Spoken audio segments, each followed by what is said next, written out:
Good morning. It's great to be back in Tampa Bay, and we are excited that we're making huge progress on the issue of enforcing laws against illegal immigration. Imagine that. Not many states are doing, in fact, no state is doing even close to what Florida's doing, but what we've been doing has not only been effective, it's really been a model for the rest of the country. I'm joined here by our FHP and Highway Safety Motor Vehicle Executive Director Dave Kerner, our immigration czar Larry Keefe, Florida Highway Patrol Sergeant Joshua Malloy, and then State Senator Jay Collins. Is this your district right here where we're at? Yeah. From Tampa is doing a great job. So we appreciate everybody. We have been working very hard on this issue for a number of years. When I first became governor, Florida allowed sanctuary cities, believe it or not. And I was like, no, we're not going to allow sanctuary cities. So we worked with the legislature to ban sanctuary cities. I think that was back in 2019. We also worked to continue to add solid policy in that respect. But it really became difficult when Joe Biden took office at the beginning of 2021, because he had basically campaigned on not enforcing the border at all. And I remember they had a debate, should someone that comes illegally raise your hand if you think they should be, like, no one was even raising their hand during that. And so it was a very radical posture, because we can have debates about immigration, what levels of immigration, what types. I look at some types of immigration, some that are even legal, like these H-1Bs, and that's a racket, right? I mean, you can see that. So, I think that I'm a critic of that. Some other people like it. We can have these debates about all these things, but clearly, there has to be rules of the road. Clearly, the people of the U.S. have the right to determine who comes in or who doesn't come in to our country. And clearly, you've got to have enforcement about those rules so that people realize that you're not going to be able to violate them with impunity.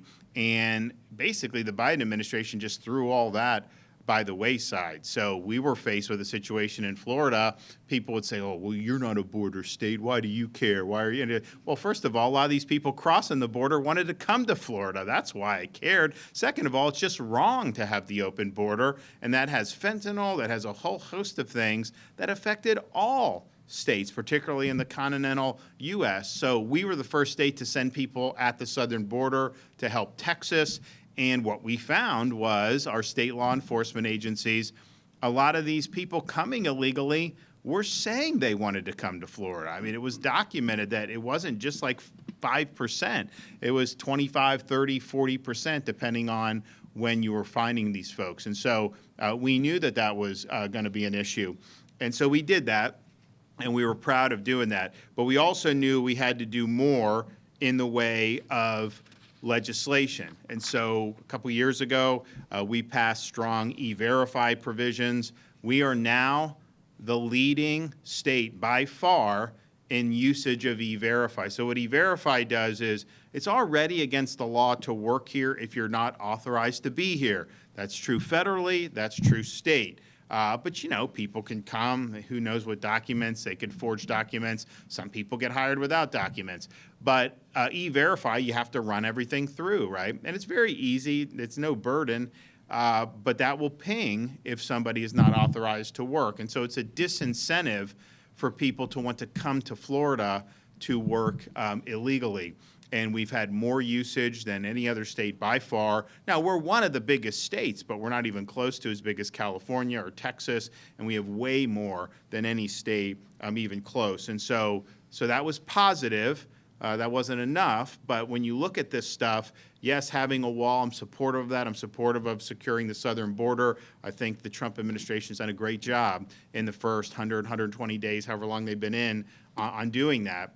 But you also know that there's enticements that cause people to want to come. With Biden, the enticements were very strong, because literally you show up at the border, even if you got caught, they'd hand you a notice to appear in some court like a year and a half later and then just go on your way. Well, of course people, are going to do that. And if you go to California, you get all the benefits funded by taxpayers, or New York or Illinois or some of these other places. So these enticements are something that, so the E-Verify to say, no, we don't want to be a magnet with employment. in the state of Florida for people who aren't authorized to be here and the people who are working illegally. People say, oh, I see these, what about like farms, all this stuff. They actually have worker programs that are authorized. You could critique those, and there may be flaws in those too, but you do have that, and people do utilize it. Now, if it's a legal program, a lot of times you pay more for that labor than you would if someone's totally off the books, so that's where you get that. But the idea that you can't have folks working on that is just not factually true based on what's going on. We also understood that how are you going to position yourself vis-a-vis illegal immigration? In California, as I said, you get benefits. We don't give benefits. You get driver's license there and ID cards. We refuse to do driver's licenses for illegal aliens. In fact, we did legislation saying not only no driver's license, not only no ID cards from state or local governments, but no ID cards from these NGOs and these nonprofits. They were trying to issue ID cards to kind of give the appearance that these folks had a right to be in this country when they didn't. So that was the most sweeping set of reforms that anyone did anywhere in the country. We also required hospitals to collect and report the health care costs for people who are here illegally. I think as most people know, federal law, if someone shows up to the emergency room, they have a requirement to render whatever care. And, there are people, unfortunately, who use the emergency room for basically primary care.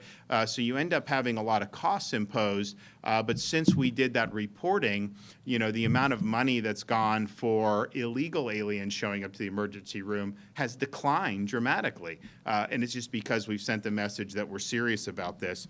We've also done things like transportation out of Florida or out of different non-sanctuary states.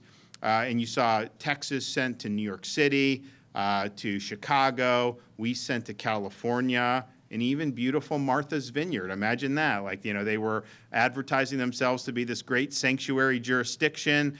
They said, they condemned President Trump during his first administration because they said everyone's welcome, no human's illegal. They would pass resolutions, they do all this stuff. And then they had 50. These border towns are poor in Texas. They get thousands and thousands. Martha's Vineyard, very wealthy, they got 50, and all hell broke loose. They refused that. They called out the National Guard. They went and got those folks off that island very quickly. Yet these are people that were advocating for open borders. They just didn't want those open borders and the consequences that to be applied to them in their daily lives. And so the transportation really, I think, raised the threshold of the issue with the public, and people started to pay a lot more attention as a result of those programs. So we were leading on that. We also understand, people say, you're not a border state. We're a maritime state.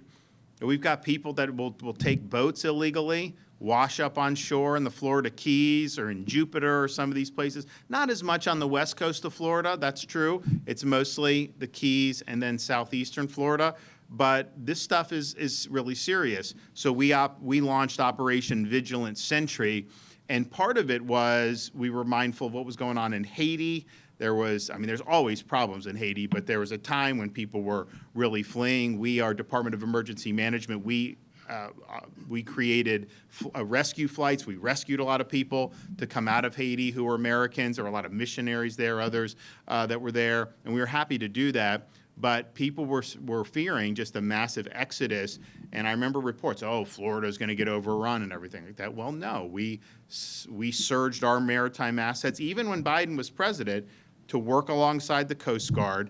And since we did that, we've gotten interdicted and repatriated, just with the state efforts alone, 18,000 illegal aliens. Some of these boats, they'll have drugs, they'll have guns, a lot of military-age males trying to come. Not something that we want to be seeing in Florida, just a bunch of, to have 30 military-age males show up on the shore of the Florida Keys from Haiti or something. That's not what we want. So that's been really good. And then now, since the Trump administration's been back in, they've had better presence off the coast of Florida. And we've got great radar, so there's been a huge amount of work that's gone into that, and I think it's been really, really successful in terms of what we've done. Now, which brings us to where we've been now in the last couple months. I think most people remember that in January, I called the special session of the Florida legislature to make sure that Florida was leading in efforts to assist the Trump administration with enforcement of immigration laws. And the reason for that is simple. You can't, when Biden, he let in 7-8 million alone. You have many millions more than that. You are not going to be able to make even a dent in that with just random ICE agents that are sprinkled around the country. And oh, by the way, with an agency that's been decimated since Biden was president. He decimated the interior enforcement. So we viewed the state and locals to have a huge role in helping make sure that this policy vision was realized, that what the voters voted for that they would get, that you would actually have these immigration laws enforced. That not only will help relieve burdens on communities, on schools, on healthcare, on criminal justice, but it also is a major deterrent for people trying to come illegally in the first place. And so it helps slow that flow down for folks who are trying to come across our southern border or even doing things like visa overstays.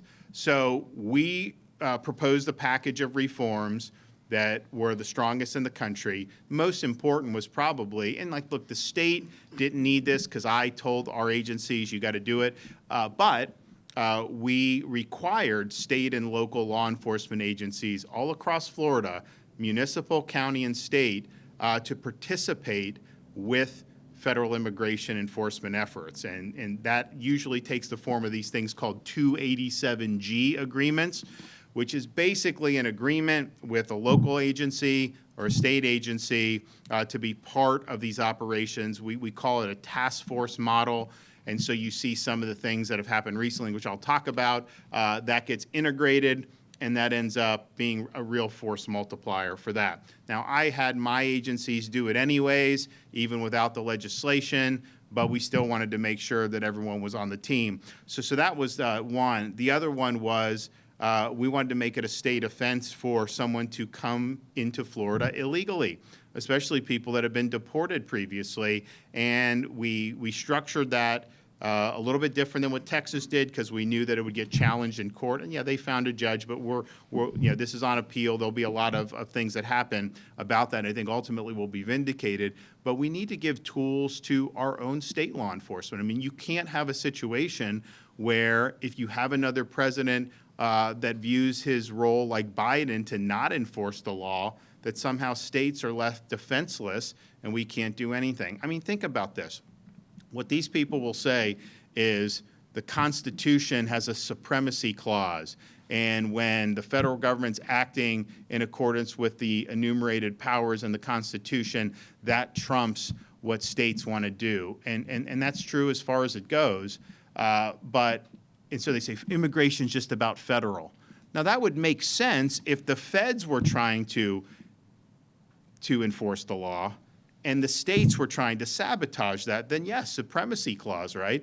You can't pass legislation that goes against what federal law is on an issue that the federal government has constitutional jurisdiction over. But that's actually not how they choose to apply that. In fact, it's the opposite.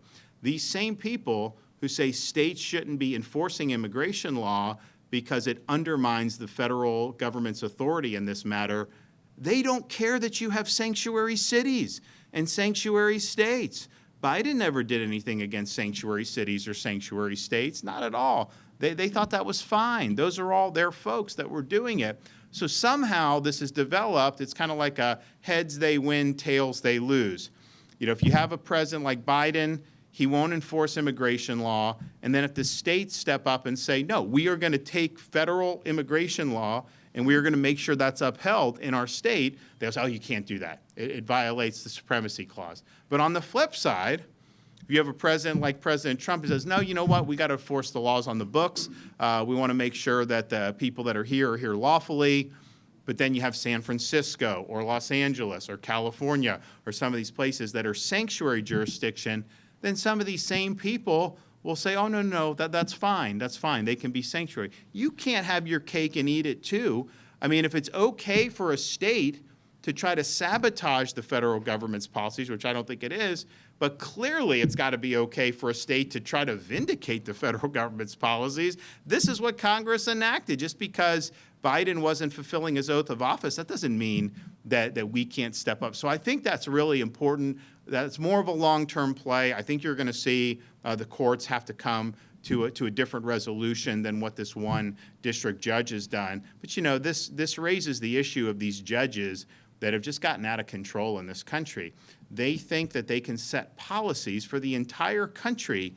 Having one district judge in one pocket of the United States of America, you do not have the power to issue edicts that apply nationwide. It's just not the way our constitutional system was designed. So you'll have people that will bring cases, you can go to Hawaii or California or wherever, find one judge to say something that the Trump administration is doing is unlawful, and then they will issue an order saying this applies nationwide. The federal government must cease any of this. That is not the way courts are supposed to operate. Courts have authority under Article 3 of the Constitution to decide cases and controversies, the parties before them. So you can bring a suit, someone can defend it, a court can decide, and that binds the people that are parties to the case. You can't then say you're binding everyone in the United States based on one district judge. The U.S. Supreme Court has not been aggressive enough in policing this, and it's really caused, I think it's caused a crisis in the judiciary. I think it's caused a lack of credibility. I think the public looks at this and that you can almost predict what some of these judges are going to do regardless of the underlying law. And I think it's really undermined the authority of the courts. And the Supreme Court has the ability to reel that in. Justice Thomas has talked about not allowing these nationwide injunctions. I think there's been more nationwide injunctions in like the first 4 months of this year than there had been in the previous 4 years against the Biden administration. I mean, and they were doing things like, you know, unilaterally forgiving student loans. I mean, they were doing a lot of things, but it's just applied differently. So you have this one case in Florida where the judge said that somehow there was an issue with the statute that we passed, and then she's expecting our attorney general to be ordering around law enforcement who weren't parties to the case that somehow they have to cease operations in certain areas. None of those people were parties to this case. You don't have the authority as a judge to bind people that are not before the court. That's that's way beyond what Article 3 empowers you to do. And so you can decide that case, and she decided it wrongly, but that applies to the parties before the case. It does not require the Attorney General to go out in every corner of the state to people that had nothing to do with that case and tell them that somehow they're not capable of enforcing the law. But that provision was something that's very important. We also cracked down on this catch and release. You know, you have illegals committing crimes, and Biden wouldn't take them, so they'd get released into society. We don't want that. We want people to be held. We don't think that they should get bail, particularly if they're committing serious criminal offenses. If ICE wants to take them, that's one thing, but just simply releasing them back in our community, that is a total non-starter. Unfortunately, you know, you have judges that will sometimes be very weak when it comes to setting bail conditions. We changed the law so that they have to consider some of these factors, and the public, I think, would probably have more recourse now if they didn't do it. So, and then we did other things in that bill. We got rid of another enticement. Before I became governor, Florida enacted in-state tuition rates for illegal aliens. That is inappropriate. Why would you be doing that? I mean, it's hard enough to get into our universities. Now, you know, when I was growing up here, like, people would view, like, I mean, if you were a halfway decent student, you got into almost every state university. You know, now it's very, very competitive. I mean, you look at University of Florida, incredibly competitive, USF, all these. So, first of all, why would we even be given spots? But then why would you be giving a tuition discount to somebody that's not even authorized to be here? You have people that live like across the Florida border, like St. Mary's, Georgia. Some of them, you know, their parents may work at like Mayport in Florida, right? So they're not technically Florida residents, and yet somehow they would have to pay full out-of-state tuition. but somebody whose parents aren't even lawfully here would get in-state tuition. It makes no sense. And so that was rolled back. Finally, we had worked very hard to do that. We've got to put Floridians first. We got to make sure we're standing up for our citizens. So that whole package was something that was really meaningful. I'm glad we eventually got it done, but let's just remember that when I proposed this, we had the leadership in the Florida House reject doing anything on immigration enforcement. They said it was premature. They said the governor, we're the legislative branch, and the House of Representatives, we determine the governor has no role here, and they were saying all that stuff. Well, you know what? The voters did not like hearing that, because they're like, what are you waiting for? This is like what we've been waiting, this opportunity here to make good on this mandate after the 2024 election, and you're saying it can wait, or we don't need to do it? No, we needed to do it. And so I think they realized that they were in bad spot there. But rather than just do the right thing, they came up with, in the Florida House, this bill that would basically have made Florida a sanctuary jurisdiction. It eliminated everything I talked about that we have done. It eliminated all of that. It totally kneecapped the governor and state government. It would not allow the governor to be involved in any immigration enforcement whatsoever. In fact, local governments weren't even allowed to talk to ICE unless they got approval from a cabinet officer. It was really designed to sabotage immigration enforcement. Now, they named it the Trump Act, and I think they thought that people would be gullible enough to think that that meant it was a tough bill, but people saw right through it. They saw that it was a charade. You can write a sanctuary bill, but just putting a red hat on it isn't going to make it anything other than a sanctuary bill. We're not fooled by that stuff. And so there was a real negative response. I know Jay Collins was very strong in the Senate in calling out what the House leadership was trying to do. And so that collapsed. And so finally, we're able to get these policies in place. And so what has that meant for us? All 67, and this would not have happened without our legislation, all 67 Florida sheriffs have entered into 287G agreements with Immigration and Custom Enforcement to be active participants in this mission.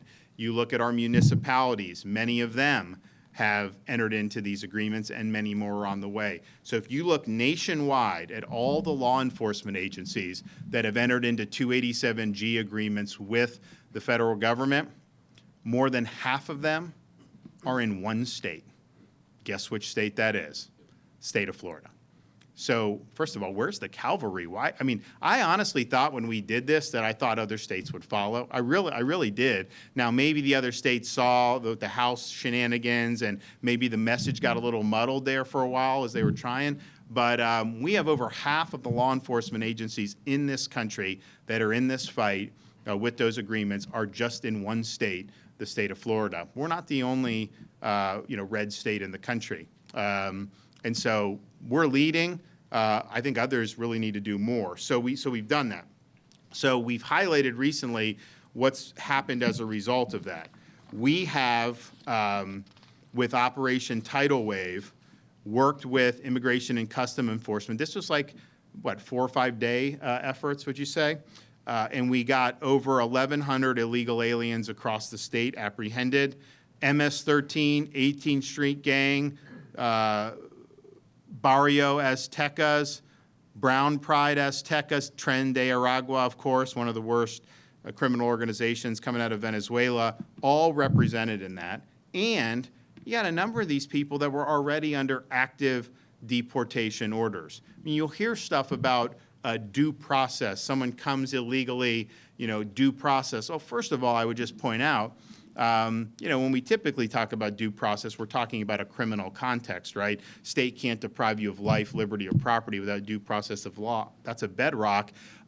Immigration enforcement, indeed, that is not a punishment. It is not a criminal enterprise. If you're here and you're deported, that's considered, a civil action. Now, it is a crime to be in the state, to be in the country illegally, and you could do potentially a criminal trial to hold someone accountable. But if you're just simply removing them on the other side of the border, that does not mean the same due process that would attach to people that are brought up on criminal charges, obviously Americans, but even people that are here, it's not the same thing. But put that aside. However you come down on that, we have in Florida probably 70 to 80,000, maybe more, illegal aliens who've already gone through a lot of process, have already appeared before an immigration judge, and these aren't actual Article 3 judges, by the way, they're executive branch employees, and they've been ordered to be removed. Final orders of deportation issued. Why would we be discussing anything else at that point? Of course you have to follow that order. So there were a lot of people that were targeted in the tidal wave operation who were already under these orders. They don't even need to go through. Even if you want an O.J. Simpson trial for every illegal alien, which, by the way, you can't do, right? It's just implausible. And I think to myself, how did Clinton deport all these illegals? Hell, even Obama had a lot deported. Now, I know Obama, they changed the definition, so inflated his numbers. But like Clinton was in for 8 years, he deported like a couple million people. Did he give a trial to? You wouldn't be able to do that. So you got to be sensible about that. But when you have active orders of removal already done, well, there's nothing even more to debate at that point. And there's probably 800,000 to 1 million throughout the country that are under those similar orders. And so that was really successful operation. Now, what we're here today to announce and celebrate is Florida Highway Patrol is leading this effort all across the United States. There's not a single law enforcement agency that's gotten in this fight more deeply than our FHP troopers. And one, I wanted to thank them for that. Two, wanted to let folks know that this is really the model for what needs to be done all throughout the country. Now, when even before this legislation was passed, I had Dave Kerner negotiate the 287G agreement for FHP. We also had Florida Department of Law Enforcement and Florida Fish and Wildlife and our Florida State Guard that entered into similar agreements with the federal government. What this does, it's like you get law, what is 287G? Basically, it trains you in immigration, but then you have authority to act in the realm of immigration enforcement. When Biden was president, these guys pulled over an illegal driving drunk. They could call ICE, and ICE may want to come take them. How many times do you think ICE wanted to come when Biden was president? Not very often. So they could have done that, and now you probably get a better response, but that's not they don't have enough manpower. Well, now they are in a position to be able to handle these operations all the way until they're processed for deportation. And so earlier this week, we had more than 100 FHP troopers sworn in as special deputy U.S. Marshals, which is even over and above the 287G. That empowers state troopers to execute federal warrants and to remove dangerous criminal aliens from our communities. Now, as I mentioned, Operation Tidal Wave used Highway Patrol, FDLE, local law enforcement to great effect. What we have now with FHP is that they are able to conduct immigration operations wholly independent of the federal government. And there's no one else in the country where they're doing that. Now, Tidal Wave was a task force model where they were working in conjunction. These guys now at FHP, they can do operations, they can get illegals, and they can do everything that an immigration officer would do up until the point where they get processed for removal. Now, we've put plans on the table to say we can handle that too. In Florida, we've got the best emergency response and management capabilities in the country. You've seen swift responses after major hurricanes. I mean, we've had 6 in the last 7 years, but just think we had 2 this past year. We had a third that wasn't a major, but was still significant.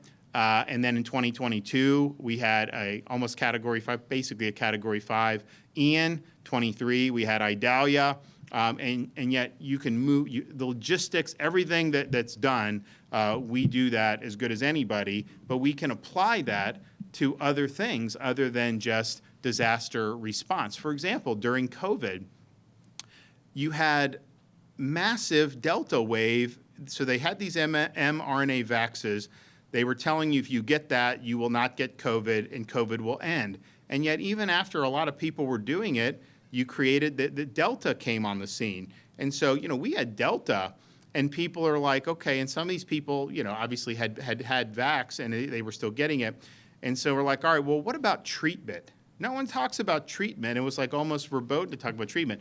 So we did the Regeneron clinics, the monoclonal antibodies, and we helped thousands and thousands of people. And there were some people in pretty rough shape. They'd get the antibodies, and I mean, most all the time, they would get it cleared up. I mean, if you got it early enough, it was really, really effective.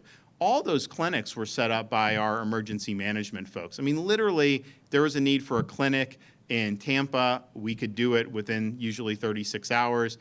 We'd put Jacksonville. So we ended up having all these clinics. It was hugely successful, so much so that Biden took away our monoclonal antibodies after we had been doing this for 4 to 6 weeks, which was really, really problematic at the time. But that's what happened. So we used it there. We've also used it to rescue people from Israel after October 7th. We have a lot of Americans that go over there, and a lot of them are from Florida. We also have people who are Israeli American who live in Florida and are Florida residents, but also spend time there. And so we knew that there was a need for that. Federal government was kind of dragging its feet. So we brought back, like 800-900 people from Israel. First flight landed in Tampa, not too far from here. So we're versatile with that. And so we have a plan on the table, if the feds approve, where we can take some of the military judge advocates, let them act as immigration judges. We can do makeshift detention space, and then even do transportation. I mean, honestly, it's easier to fly somebody to Central America than it probably was to Martha's Vineyard anyways, and so we can do that too. So this can be soup to nuts for us. We want to be in the fight. We want to help. But clearly, what Highway Patrol is doing is they are more active in this sphere than anywhere else in the country.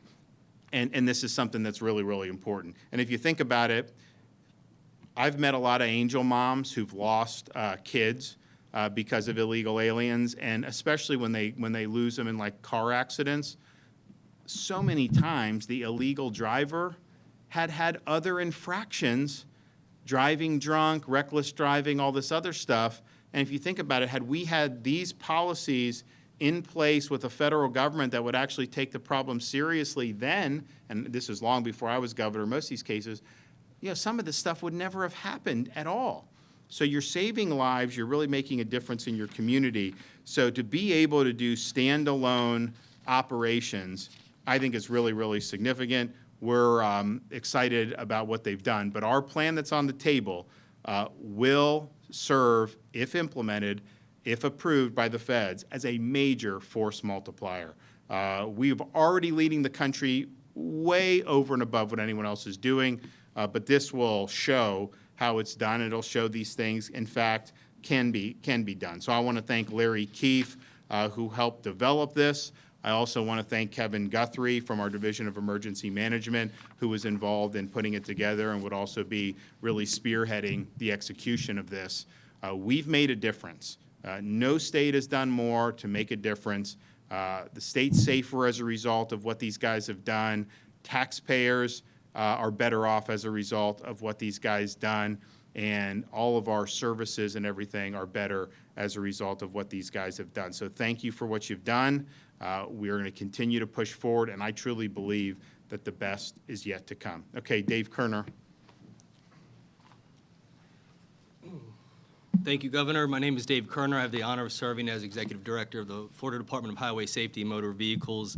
And all of the success that the Governor just talked about, I just want to take a break from what I had written down and emphasize two things. First of all, the men and women in uniform behind me, these state troopers, they're not paid enough. We see the governor fighting for that. We see Senator Collins and the Senate really step up. But I'll tell you what law enforcement officers really appreciate beyond good equipment and good pay. And honestly, it's great leadership. And when these men and women put on their uniform, they know that they're going to work out in dangerous conditions with a governor and by extension an executive director that has their back and appreciates what these men and women in uniform do. And that is why these men and women behind me are so successful in apprehension of illegal immigrants and all the law enforcement duties that they do. It's because Governor DeSantis has their back, and we appreciate that, Governor. So if we could give the governor and these troopers a round of applause. Thank you.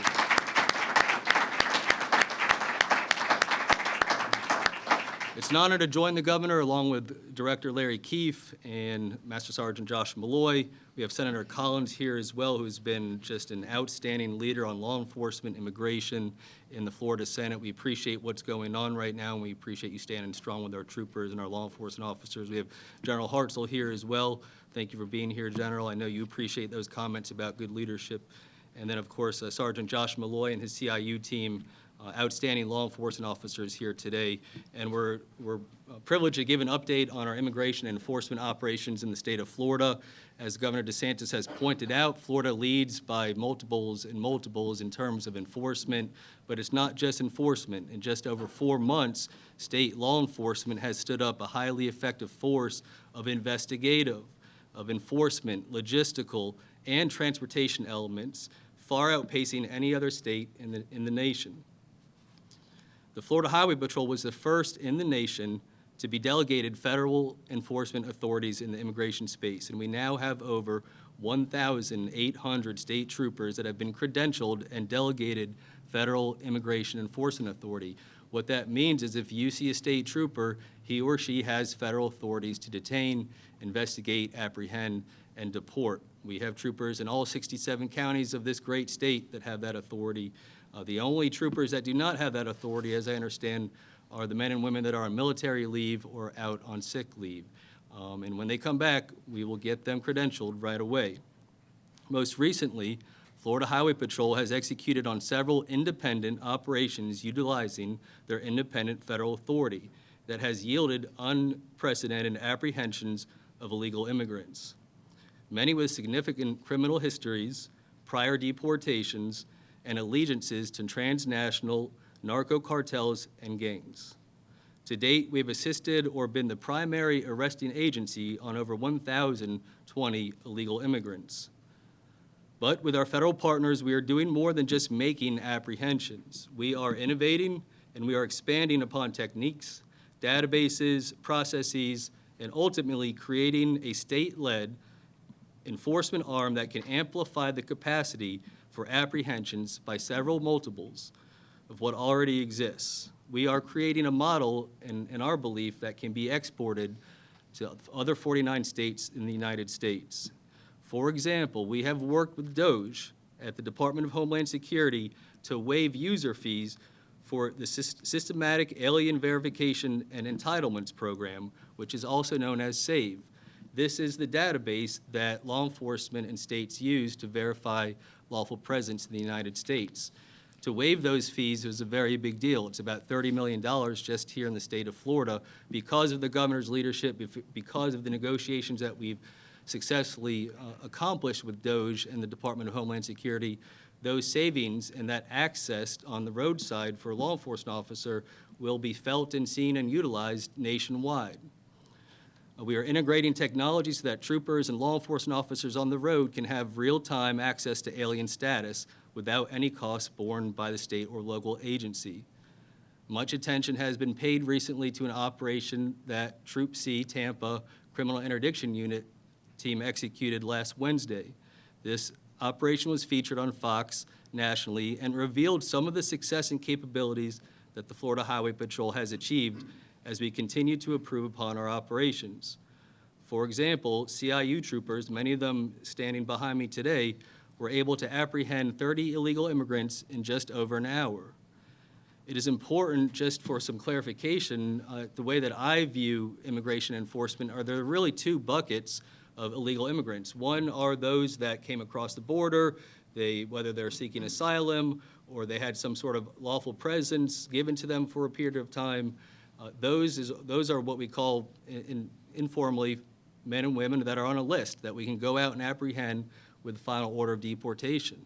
But there's a whole nother element to this where people cross the border, whether with good intentions or not, and oftentimes it was very bad intentions, that we don't even know who they are, we don't know where they live, we don't even know that they're here.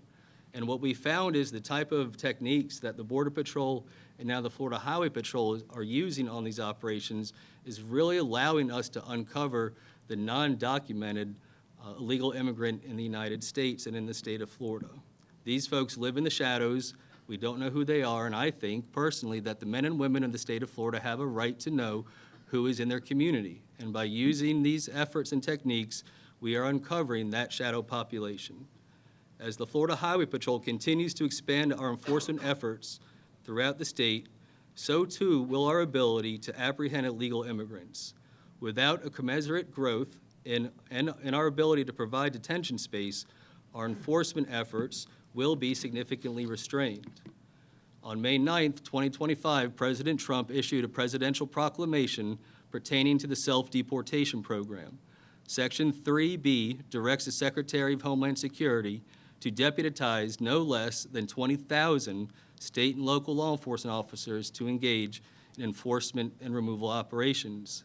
For a scale, at over 1,800 state troopers deputized already, we right here in this room represent nearly a full 10% of the 20,000 officers nationwide that the President has set as a goal. Several other local and state agencies in Florida are due to be deputized in the near future. If there were ever a model of success and effectiveness in the immigration enforcement space, it is Florida, it is the Florida Highway Patrol, and we look forward to working with our federal government partners to enhance our detention and deportation capacities. All right, Larry.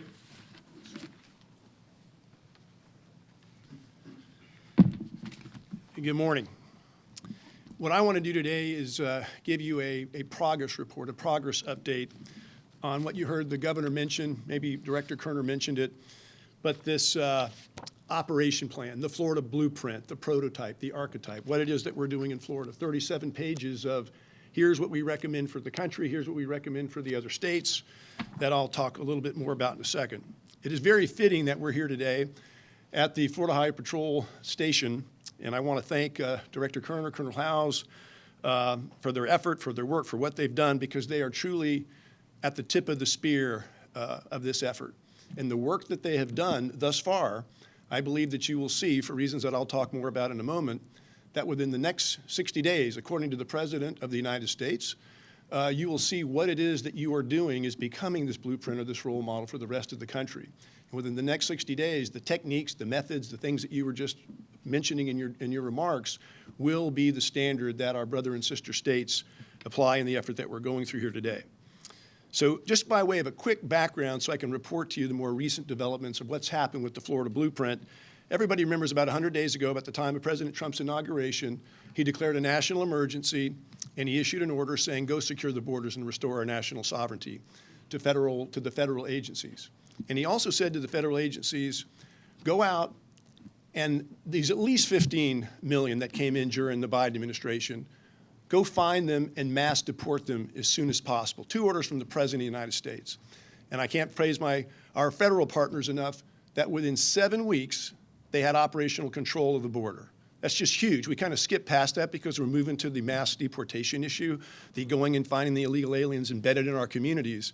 But our borders have been secured in 7 weeks. That's just stunning. And I always want to make certain that I throw that out to our federal partners on that. But then attention focused on this mass deportation issue, where at least, just looking back 4 years, 15 million embedded in the heart of this country that needed to be found, identified. Where are they?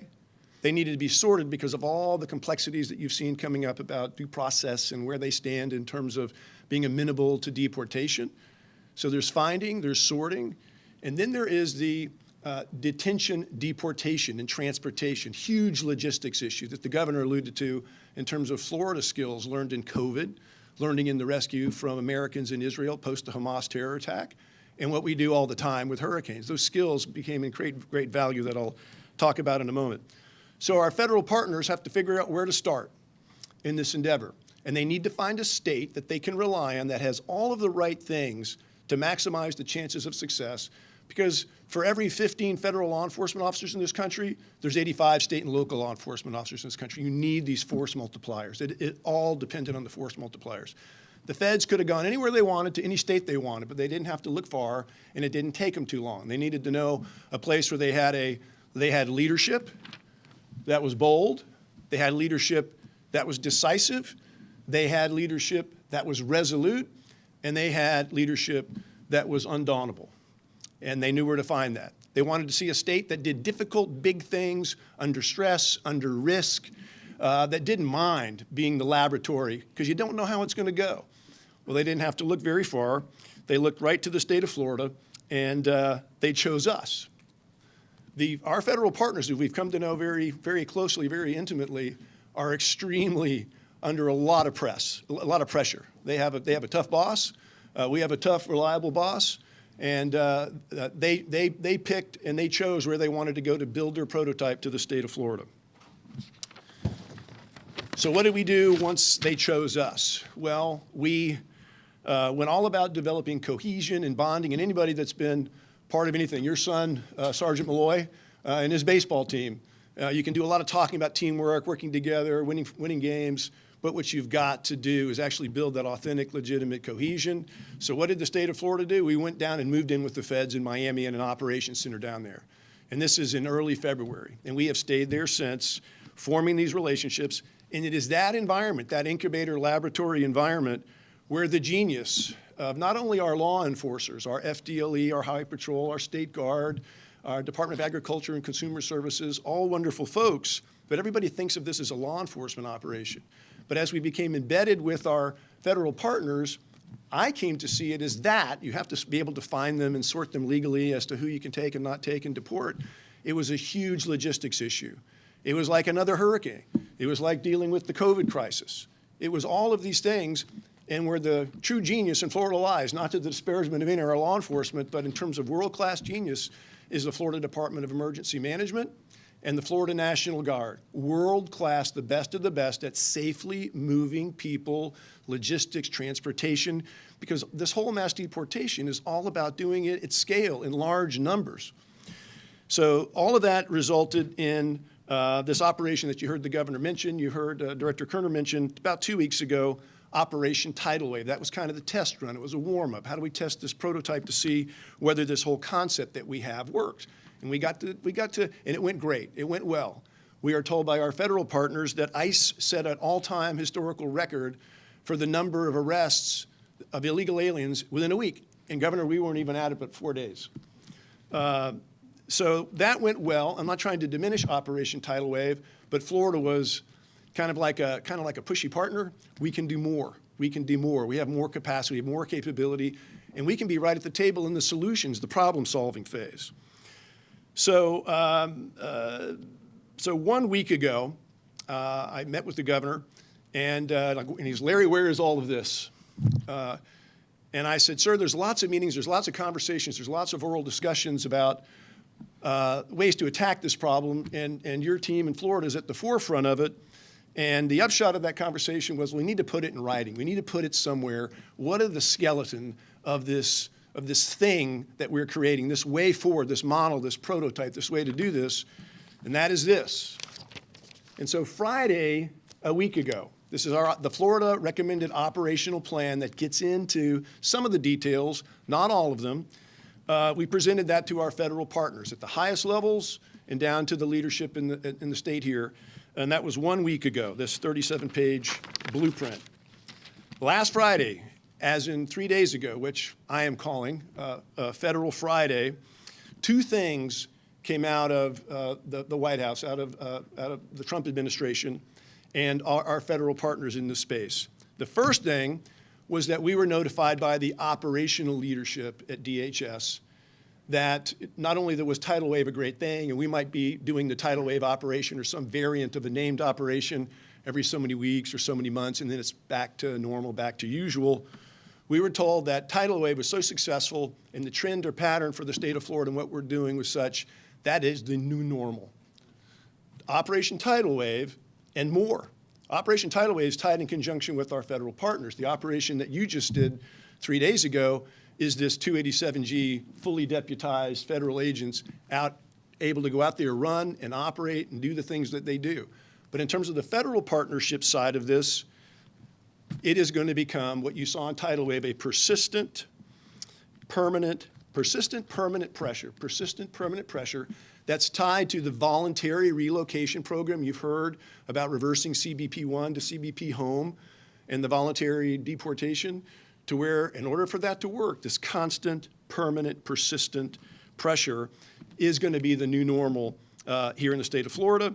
And for a reason I'm about to mention to you, the other thing that happened on last Friday, Federal Friday, was the President of the United States entered an executive order where he ordered that in not more than 60 days, this approach, strikingly similar to everything we're talking about in Florida, is going to be implemented and scaled nationally, not sometime in the future, but within, not later than 60 days, that is going to happen. The description of what that means in the executive order is that there will be an intensive campaign to remove illegal aliens who fail to deport voluntarily. And without getting ahead of the governor of the state of Florida, you can be looking for Florida's help and assistance in regard to voluntary deportation. Rather than go through the time, expense, and effort and all the drama of the involuntary deportation, Florida is likewise very much a part of the creative side of how do you do this and what will be the unique Florida ways to add to President Trump's voluntary removal campaign. Lastly, I want to talk about another law enforcement agency that is crucial to this effort and to the public, and of course to policymakers in the state of Florida. In this whole endeavor, mass deportation is quintessentially about numbers. It is how many do you begin with and how many are being deported or apprehended and detained pending deportation. How many are there to begin with and how many do you have along the way? The key Florida organization that is dealing with that issue is the Florida Department of Law Enforcement, Commissioner Mark Glass and his brilliant staff. Not only are they doing many, many things in regard to intelligence, working with collecting information, putting together the target packages, they do so many things. But in my view, the most urgent and critical thing that they're doing is not only collecting the data from the police officers, from the Highway Patrol, from all of the 287G qualified people in the state of Florida, they're collecting that information real time to know how much time, money, and effort are we spending in this? How many hours are spent during a encounter or work on this? Where did each encounter occur? Who was involved in each encounter? Did our federal partners actually follow through and take them in detention and deport them? All of that information, the plan is to put those up on transparent dashboards, because I know the governor likes to win, and the governor likes to keep score and not just engage in shiny object chasing. And by gosh, we're going to do every single thing we can because Florida likes to be the best and we like to compete. So we're going to keep track as best we can and have for any one of you to see how much time, money, and effort are we spending in this, what is the upshot of it, and if there are people that we're catching that are being released for whatever reason, why? What is the choke point? What is the friction point? The governor mentioned that there's between 70 and 80,000 of people, not just illegal aliens, but ones who have gone through all of the hoops of the due process that are out there somewhere in the state of Florida. So we're in a hole. We're going to dig our way out of it. It's an honor to have this job, Governor, and that's all I have. Thank you. Okay.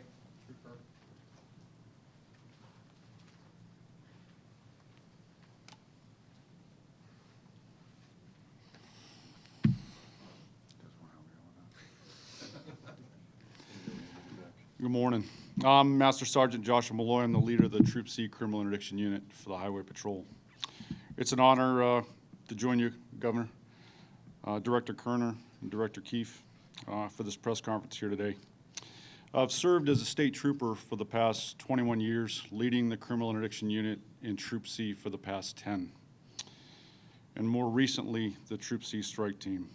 Prior to that, I served with the United States Coast Guard in a maritime interdiction capacity.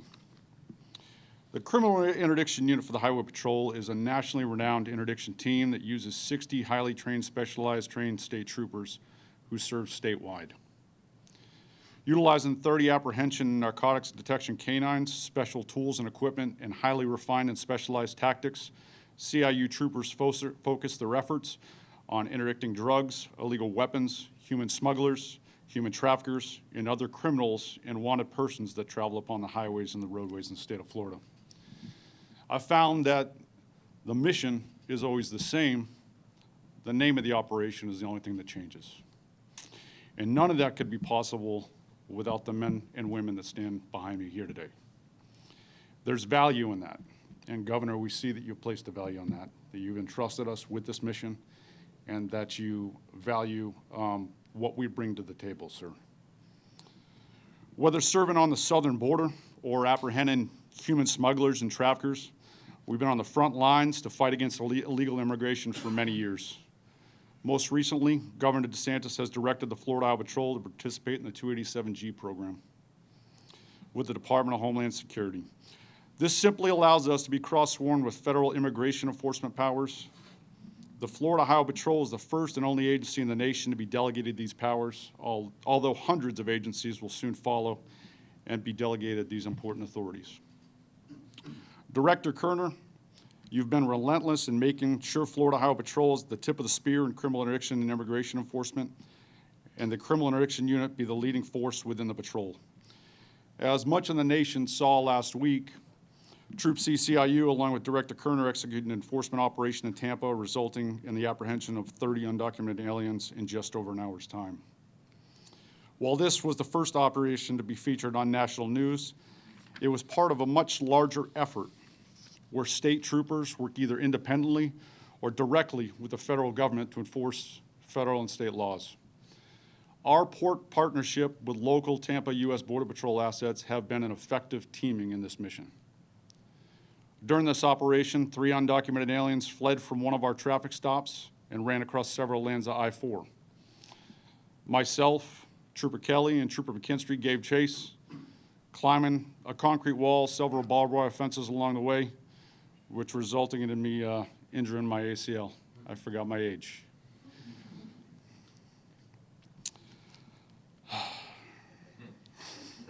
Yeah. Which is the reason I stand before you today with assistance.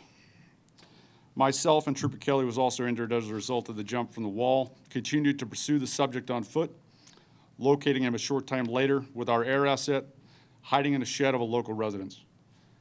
The criminal interdiction unit, in conjunction with my strike team, took the subject into custody, transported him to the county jail where he was charged with felony burglary, amongst other charges.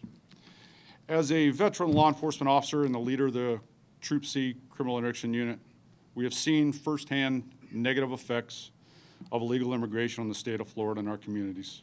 We have witnessed the massive amount of drugs and contraband being moved by cartels. We have recovered countless victims of human trafficking and human smuggling, and we have witnessed the sheer number of illegal aliens that have made their way to Florida in the previous 4 years. Governor DeSantis, we are honored to be the tip of the spear in this fight against illegal immigration. We remain committed to using our authority and skill sets in support of this mission. We know that you've entrusted and directed the Florida Highway Patrol to help build the model of state-led enforcement of immigration that can be exported to each and every state within the United States. We are thankful for your leadership and partnership that we have established with the United States Border Patrol and the Immigration and Customs Enforcement. Thank you very much.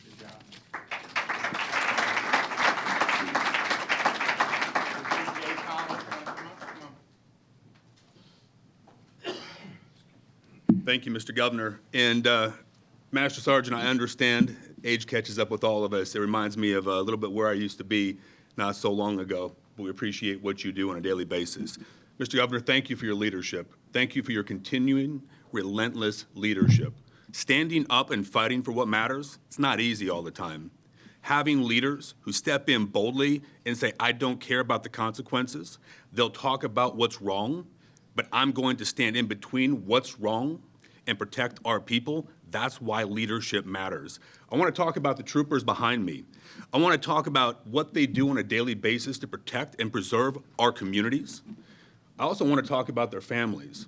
And I want to go on the record unequivocally, as always, as saying time, tools, training. You deserve all of the time, all of the tools, and all of the training you need to complete your mission, but more importantly, complete your mission and return home safely, because they are citizens just like us. When things go wrong, they run to the threat rather than stepping back, and that is what community leadership is all about.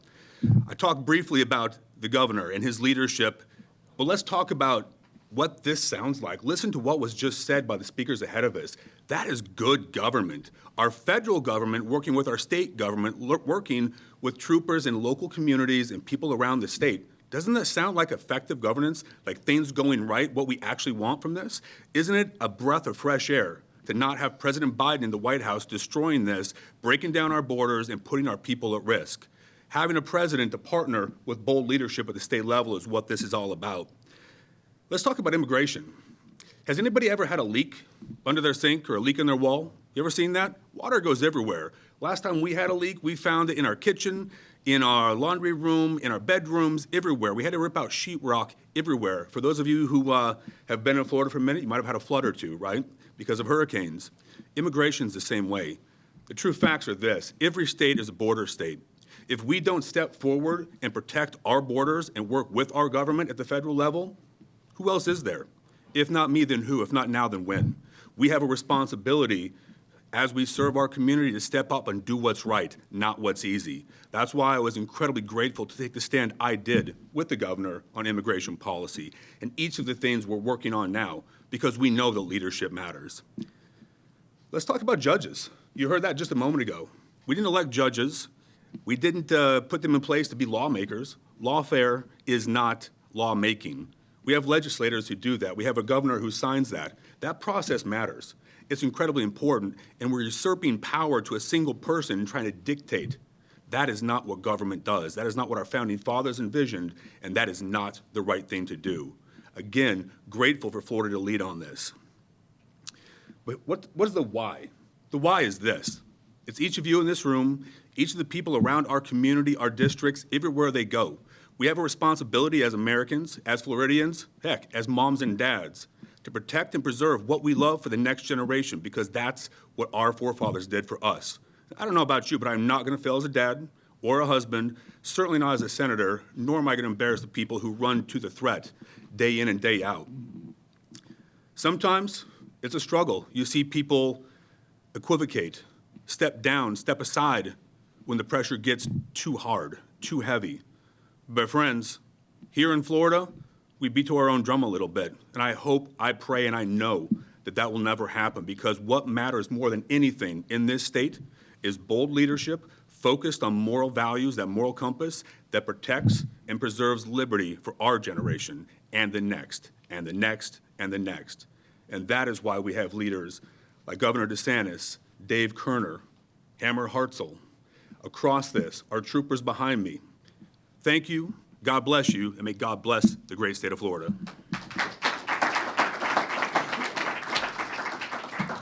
Well, thanks. I appreciate everybody's comments. Now, I just make a couple points. One, on the executive order that the president issued on Friday saying not longer than 60 days, you have state and local cooperation with the federal government. Just understand, that's the federal government inviting cooperation, but the federal government can't commandeer state and local entities. That's why what we did in Florida was so path-breaking and so important. Well, we made the decision as a state that our state and local entities would be on the team. If we had just sat on our hands, the federal government could come in and do what they are lawfully able to do, but they could not force any local government to assist with immigration enforcement. Now, we had a ban on sanctuary policies, so they couldn't sabotage it under state law, but they could have sat on their hands. So we've said you have a duty to cooperate, assist in the enforcement of federal immigration law. That's why we have the numbers that we've had. I don't know how many other states are going to do what Florida did. I think we have a good model, but it does require either having local law enforcement agencies that unilaterally want to be a part of the team, state agencies that want to do that, or you need to do legislation like we did to say the expectation is that everybody's on the team. So that's the first thing. The second thing is everyone says it's National Police Week, so we celebrate people that wear the uniform.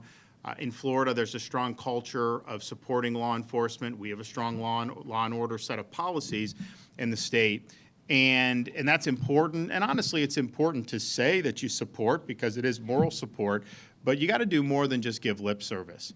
You got to actually have policies that back up your commitment to law enforcement. And you look at what we've done in Florida, anti-riot legislation that made sure that you wouldn't have these mobs that would be able to target law enforcement. We did $1,000 bonuses 3 years in a row for every single sworn law enforcement officer in the state of Florida. We have a $5,000 recruiting program so that new hires can get $5,000 right off the top. And those are all important. And I'd say, looking at what I proposed this year, I know what Senator Collins and his colleagues in the Senate support is we need to give Highway Patrol a raise. We need to increase their salaries. First of all, they've earned it.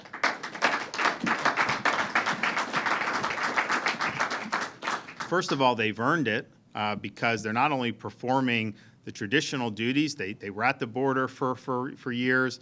Now they're helping the feds in this, and I think ultimately the immigration operation is going to make some of their other things easier because I think you weed out, some of the problem elements, but still, it's a lot. And they're stepping up, and obviously it's not without risk.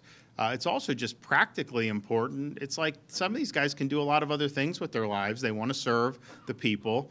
And it's not that you do it only for money, but there may be options that would be better financially. And so we've got to be competitive on this. We also got to fund things like body armor. Why you defund that, like some in the Florida House try to do, is just beyond me. Why the Florida House rejected giving any pay increase for Highway Patrol, again, is just beyond me. That's something that's appropriate. It's something that is merited by the performance. So we don't just give lip service. We put our money where our mouth is. And I think you should expect any elected official, when they give you the lip service, make sure that they tell you or show you what they've done to back that up. Okay, we got any questions? Governor, I got a real world example on all of this because, and I'm sure you recall this, in September 2022, Pinellas County Sheriff's Deputy Michael Harper was killed in an extra duty assignment. His job was to protect highway workers. So instead, he was killed by a highway worker who was here from Honduras, a man who entered the country twice without proper documentation. So kind of a two-part question on this because of everything that you mentioned. The company that hired him, it wasn't just him that was from Honduras, there were others on that work crew that were here without proper documentation. Can you do anything about that company that is hiring people who are not qualified to be here? Because you mentioned that you have a program making it easier to check documentation. And secondly, what about all the people that were on that work crew? Do you know if there have been efforts to find them and to deport them? So the company was an out-of-state company that was responsible for hiring those folks. They are under federal investigation. So that is happening. Sometimes these things take a long time. It's our belief, and again, I'm not privy to what the feds have, but it's our belief that this is not just a one-off, that this was part of an orchestrated effort to bring in illegal labor into the country and then to get them into positions, obviously at much cheaper rates, and so some of these companies could benefit. So I actually do think you are going to see, because it's interstate, that's the feds taking advantage of that. And yes, there have been investigations beyond that, not only in the feds, but also initially with the state. So I do think you're going to see some accountability. I think it's part of a larger issue, which is why you haven't seen maybe as much as we would thought at this point. But I do think you're going to see some pretty big busts down the line. And I don't think this is limited to this instance. I think this is pervasive throughout the country. Governor, are you open to the idea of a budget summit, and do you think the state government is at risk of shutting down? Well, I can tell you this. Since I've been governor, if you look at rainy day fund, compare when I came to now, we've almost quadrupled the state's rainy day fund. Debt owed by taxpayers. 180 years of Florida history. Since I came in, we've paid off 41% of it. We've done some of it early through our debt repayment program, saved taxpayers hundreds of millions of dollars. The budget we have right now, after my vetoes last June, is less than the budget that was the year before us. The budget I submitted recommendations is even less than that. And yet, even with the surpluses, even with the debt reduction, even with all those things, we have done major things like support law enforcement, like support transportation and road projects. I mean, you've seen stuff here in Tampa Bay that got done because we've really infused needed resources into that. Look what we've done with environmental restoration. Look at what we've done with Everglades restoration. I mean, this has been really, really huge. Look what we've done with education. We've had more billions of dollars for teacher salaries increases. That had never been done in Florida history before. We've done it. So we have a formula that works. We have a formula that all these guys ran on and took credit for. A lot of this. And so, you can have a little junta in one house of the legislature all of a sudden to say, oh, no, they want to defund body armor for Highway Patrol. They don't want to give Highway Patrol a raise. They want to practically zero out Everglades restoration, that they want to defund effectively some of these ongoing highway projects. They can just say that, but that's not what they ran on. It doesn't make any sense. We have the lowest number of state employees per capita in the nation. So we've shown how it's done, how you can have surplus, how you can do tax relief, how you can pay down debt, how you can meet the needs that, since I've been governor, we don't do kind of, recurring programs that are going to balloon. Like that is not fiscally smart. But what we do when there are things that are needed, we go and we take care of them. So for folks, you don't need a summit to just keep doing what we've been doing. And I think if you look at my budget, we build off the success that we've had.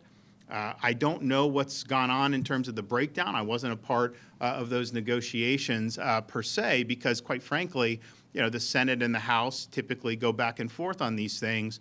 But I can tell you, the voters want us to continue doing what we've done, to build off the success, to meet challenges that are before us, and to put their interests first. And I think what you've seen in the legislature, you've got some of these folks in the House leadership, they have a personal agenda. They have vendettas or petty. It's not being driven by strong policy, and they're trying to really deviate in a variety of ways. I get a kick out of some of these guys. The Florida House has voted to undo $60 million worth of spending reductions that I put into the budget last June, current year, with line item vetoes. They voted to undo that, including $57 million for themselves in the legislature. And then, so that as they do that, adding more to current budget, they then turn around and try to say the Senate has the spending problem. Well, you're the ones that are pushing to undo the spending reductions in current year. Why are you pushing to do that? So I think that they're just not doing what the voters sent them here to do. But it isn't like we're just writing on a clean slate. We're here after having done things that made Florida the #1 economy in the country 2 years in a row by both CNBC and by U.S. News and World Report. We're here having seen as federal debt owed to the public has ballooned over the last 6 years. In Florida, it's 41% lower. Your share of the state debt is like $400 per person. Your share of the federal debt is $105,000 per U.S. citizen. I mean, you couldn't see a stronger contrast there. I want to keep doing that. I mean, it's interesting, the debt repayment that we did, we have a surplus. Now, we've cut taxes, we've done infrastructure, we've done things that I think are appropriate, but one of the things we did is we did an accelerated debt repayment program, because what you can do, and our guys in the bond finance, they can get some of the debt at a discount, retire it, and then you end up saving on paying interest costs. So we've saved hundreds of millions of dollars in interest costs while retiring the debt earlier. I think it's good. I think we should expand it. I think the Senate is supportive of it. The House, they don't want to do any more debt repayment. They want to just stop, even though we know it'll save taxpayers hundreds and hundreds of millions of dollars. And so, what I would say is, you've seen kind of what's been done. You've seen Florida have a lot of success. Just follow through with that and build off the success, and I think you'll end up in a good spot. But when you go to the summit, though, the fact the Florida Republican Party has asked you to come meet with Senate President Albright and House Speaker Flores. With all due respect, though, that's not the role of the Republican Party of Florida.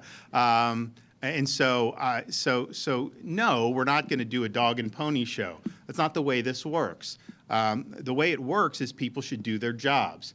Now, my role in the process is to sign or veto the budget as a whole, but also individual line items in the budget. And so there may be things that, I'll say, hey, this is something I'm going to be looking for. And obviously, I think the legislature needs to take that into account.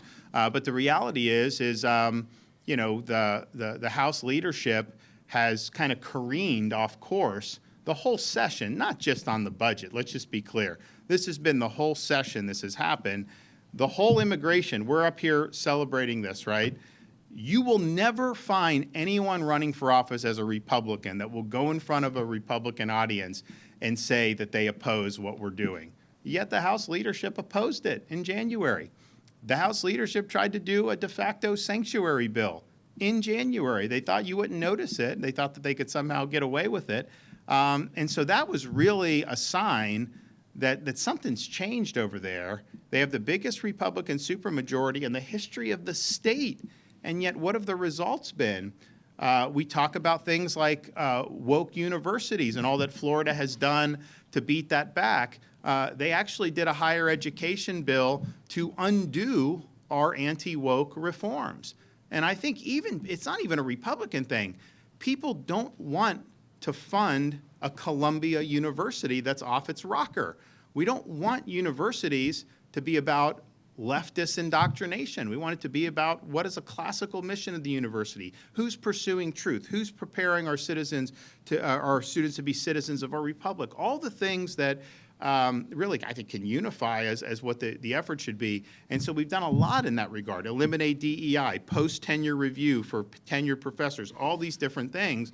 And yet the House of Representatives voted to kneecap our ability to continue on that course. We've done things like do litigation reform because Florida has a serious lawsuit culture. And when there's a lot of lawsuits that are filed, someone pays that, right? Because you could be totally innocent. Someone sues you. It is prohibitively expensive just to defend yourself.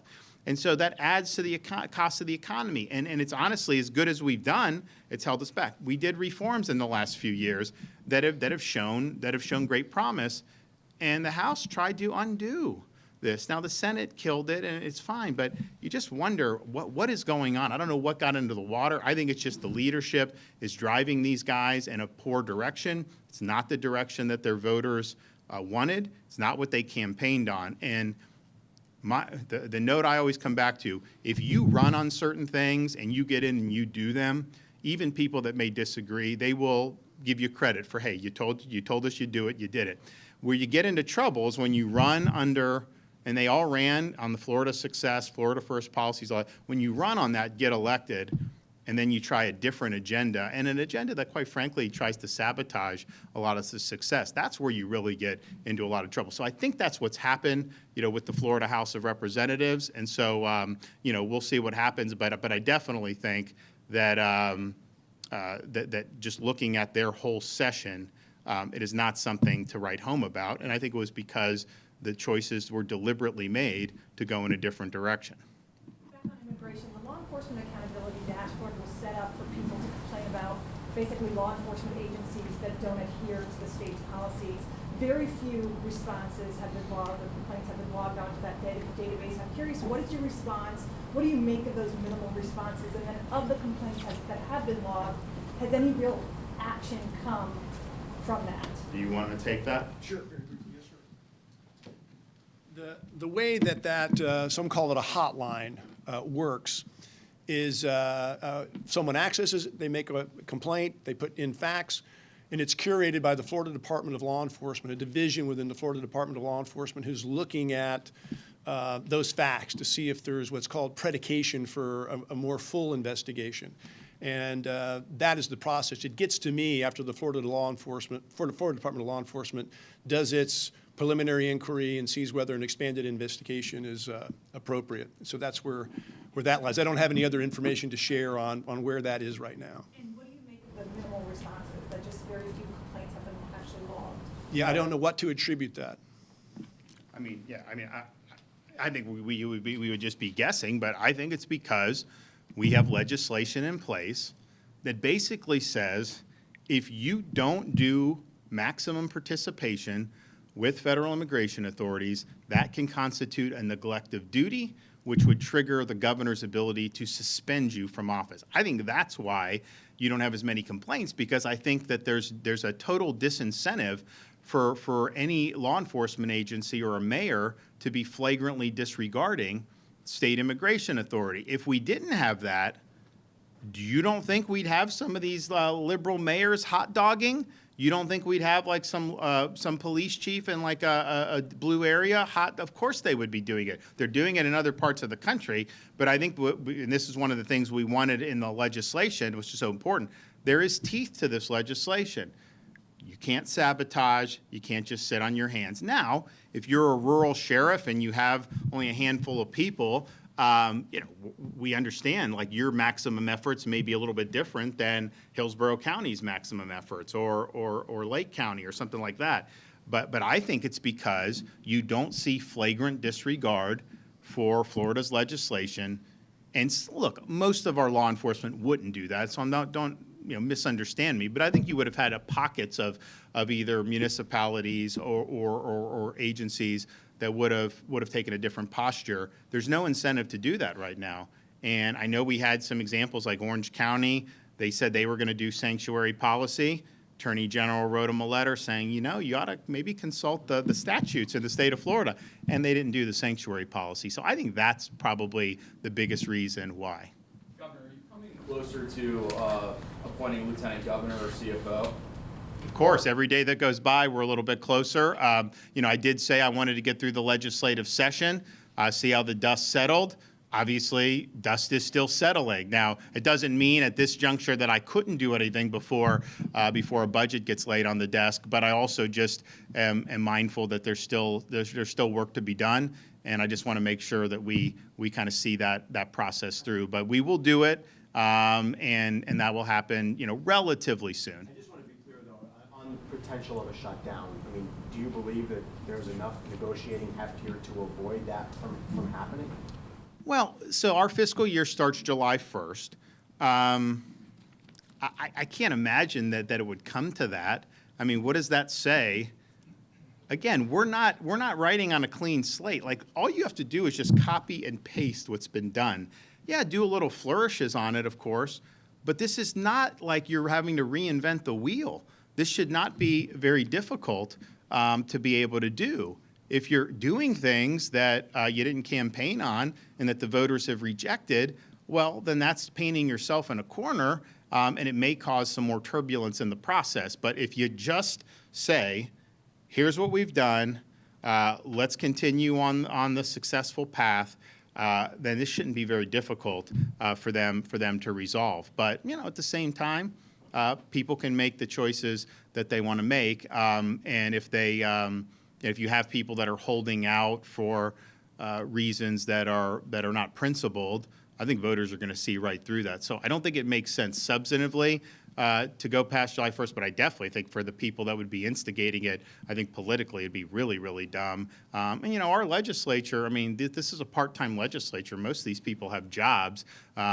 You're not giving them certainty about when you're going to kind of wrap any of this stuff up. And there's 120 members of the Florida House, and when are they going to have to be in or not be in? So, but here's the thing. We're gonna do what we said we'd do to the vote. What we said we would do when we told the voters our platform and to elect us on that platform. And I think that's true. I know it's true for Jay. I know it's true for a lot of his colleagues in the Senate. I think that's what even most rank and file House members want to do.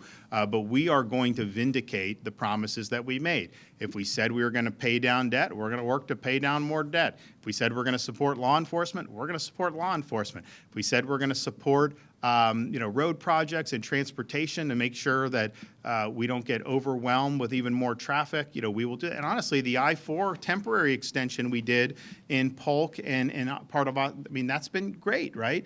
And there's a lot more to come on that, but I think people want to see us doing that type of stuff. They want to see property tax relief. I would not want to do anything that would foreclose our ability to do property tax relief for Florida residents. I think it's really important. I think it's a way we can alleviate burdens on, look, we've had an increase in home values, which some of that I think was just authentic demand to be in Florida over the years. Some of it was because we've had inflation overall in the economy, but, interest rates are still high. There's a lot of challenges. I mean, I took my mom and my wife and our kids for Mother's Day. After church, going to lunch, that was a lot. It was a tough bill. I mean, like, it's just the reality. I mean, like, I take my kids through the drive-through, at some of these places. And, used to be you could take kids through, maybe it's like $20, $25. It's hard to get out of some of these places for under $40 or $50 if you have a family, 4, family of 5. And so families are feeling this. People are working really hard. And whatever we can do to alleviate the burden, the best thing we can do, in my judgment, is to do property tax relief. And there's a whole conversation that's going to happen with that. But clearly, we cannot allow the idea of property tax relief to die and to be killed by actions of the Florida legislature. So stay tuned on all of that. I'm confident that it'll work out well for the people of Florida, just like this immigration stuff. It didn't need to go down the way it did. Like, we know we needed to do all this stuff, and so we eventually did it. It was a lot of gnashing of teeth, I think, for really no reason, but we landed where we needed to land and got the job done, and now we're leading the country. So I imagine that, there may be, a lot of somersaults along the way by some of these guys. There may be some gnashing of teeth for some people in the process, but I imagine we're going to land basically where we need to land as a state. And here's the thing, if there was a big outcry from the state saying that, you guys need to, take a radically different direction in what you've been doing, then I think people would be interested in hearing that. But that's not the case. I mean, people like the fact, that we are well-run, well-managed, and that we've been able to deliver on a lot of key things for the people. So, but these guys should get a raise. If you're for law enforcement and you don't want to give them a raise, then stop pretending that you're for law enforcement. This is merited, it's been earned, and I think it's what people want to see, and I know a lot of the people in uniform would appreciate it very much. Thanks, everybody.